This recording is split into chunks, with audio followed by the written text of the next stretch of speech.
The Schooling Society is one of the most controversial and influential books in the 20th century, published in the 1970s, authored by Ivan Illich.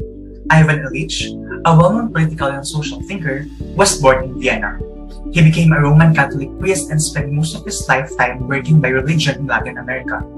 By the end of the 1960s, however, he was forced to leave the priesthood after criticizing the Catholic hierarchy. He rose to international prominence in the 1970s when he wrote a series of books critically analyzing the institutions of modern society, which are work, transport, medicine, and perhaps most famously, schooling. As early as the 1970s, Ivan Illich was beginning to imagine an educational future in which the proprietary knowledge relations of the conventional classroom were transformed. In his book, he coined Deschooling. Philosophically, it refers to the belief that schools and other learning institutions are incapable of providing the best and possible education for some and for most individuals. Hence, he had to call for an end to school in general. In layman's terms, the schooling is based on the belief that most people learn better independently outside an institutional environment and at a self-determining pace.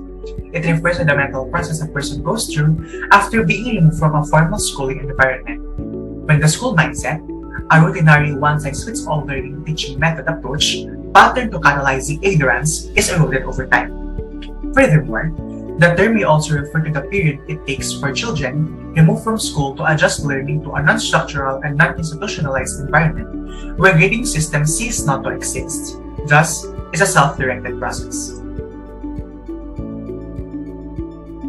Ivan Illich's arguments about the institutionalization of schools were rooted in the scrumptious concept of hegemony, the idea about the legitimation of norms by the dominating individuals or groups in society. According to Illich, these people who are in control of the economy are also the ones who are in control not only in the political society, but the civil society as well, which includes the school and the churches, which in return creates false consciousness in the learners. In his book, Illich gave reasons why we must disestablish schools in the modern period. School, according to him, have confusing processes and substances. It confuses teaching with learning, with advancements with education, diploma with competence, as well as fluency. Schools have created a notion to the learners that the more complicated the processes are, the better you will receive the education. Schools also have created the notion that most learning is a result of teaching, which implies that the school is the only institution where learning can take place. With this, author Illich himself pointed out that learning is not always the fruit of teaching, since learning happens in a variety of forms. He argues that most people acquire their learnings out of the four corners of the classroom and outside what the pages of the books can offer, through unrestricted engagement and participation. Hence, it's not a result of a programmed instruction. Schools have become a compulsory channel for learning. The classroom serves as a magic room, as per Illich, where the students are kept until they are born into adult life. These classrooms, which are repressive according to Illich, alienate students from the real world, for schools worsen the problems they decide to address, leading to modernized poverty, where schooling becomes a form of privilege. Schooling, thus, polarizes society and puts a demarcation line between social classes. Furthermore, modern schools, as viewed by Illich, possesses an anti-educational effect in the essence that the idea of education was taken by most people to be a very impossible goal to achieve, an expensive and complicated process, while the idea of equal opportunity for education is almost not visible. Instead of promoting equal chances, schools monopolize promotion and qualifications. Still, according to Illich, curriculums take the form of rituals, a sacred ordination, and those who finish school becomes partakers of the capitalist world. Schools assume that the students will fit the needs of the labor market.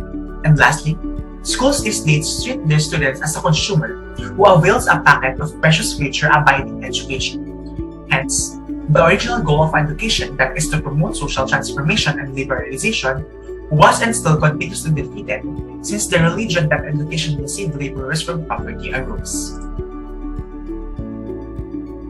The schooling, as per Illich, demonstrates a multitude of educational values that students can adopt to. In his book, Illich argued that a good education system should have three purposes. 1. To provide all that want to learn with access to resources at any time in their life. 2. To make it possible for all who want to share their knowledge to find those who want to learn it from them. And lastly, number 3, to create opportunities for those who want to present an issue to the public to make their argument. Illich labeled 4 different approaches of deschooling tied to its educational value, which enable learners to gain access to learning, which may help them to define and achieve their personal goal. 1. Reference services to educational objects, which facilitate access to things or processes used for formal learning. 2. Skills exchanges, in which permits persons to list their skills, the condition under which they are willing to serve as models for those who want to learn the skills, and the addresses at which they can be reached. 3. Peer matching, a communication network, which permits persons to describe the learning activity in which they wish to engage, in the hope of finding a partner for the inquiry. And number 4, reference services to educators at large, which refers to those who can be listed in a directory, giving the addresses and some descriptions of professionals, paraprofessionals, and freelancers, along with the conditions of access to their service. Hence, according to John Holt, deschooling gives the students the wildest and freest possible choice to learn whatever they want to learn at their own pace, space, and dimension. Deschooling also imposes a handful of benefits. Here are 5 to name a few. 1. Lots of unstructured time. Students are fully responsible for how they will make their time allotment for their own paced learning. It also introduces the concept of self-independence among learners. 2. Reading for the sole purpose of feeding the mind. No book reports and reading assignments exist. Students read what they want to read, what they want to learn, and what they want to explore. Number 3. Exploratory. Students learn as they rediscover things surrounding them, may it be based off in the environment or nature. As curiosity ponders, the eagerness to learn expands. Number 4. Deschooling is a hobby moner. Students are free to do whatever they desire as they continue on learning who they are or what they want to be in the near future. And lastly, number 5, deschooling teaches the students mindful use of technology. Since learning is independent and resources are found almost everywhere, with the use of the fast-paced technology, it teaches students on how they manage these gadgets for learning, as these are the same gadgets as the source of distractions for them. Hence, deschooling is synonymous with re-evaluating and reassessing your own power. So here are 3 experience-based examples in which deschooling is manifested in. First is that we have homeschooling. Homeschooling is a parent-directed education from the comfort of one's homes. And by teaching from homes, parents have the freedom to choose their own curriculum, customize their schedule to fit their family's needs, and even take learning on the road. So this is why homeschooling is very popular among artists. Homeschooling still provides learning with access to formal education while staying in and out of school. So how does homeschooling operate? Contrary to popular belief, it is not just private learning institutions that offer support for homeschooling. A public school may offer a homeschool program, or it can also be through a private school with a permit to offer homeschool program, and the most common is through homeschool providers. So second example is we have course networking. Course networking, or CN, is a new social network dedicated to improve learning by connecting educators and the students within a classroom and from around the world based on their shared interests in class subjects. A free online platform is open to anyone worldwide. The CN, for example, is a simple and easy-to-use system that lets students and teachers post and share classroom information materials, collaborate on homework, and socialize with their worldwide connections. Here you see our 5 types of course networking.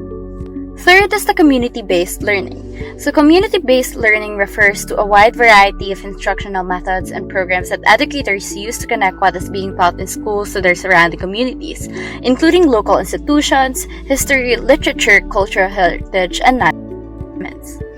So this use the community as a classroom. Advocates would argue that teachers can improve knowledge retention, skill acquisition, and preparation for adult life because students can be given more opportunities to apply this in practical and real-life settings.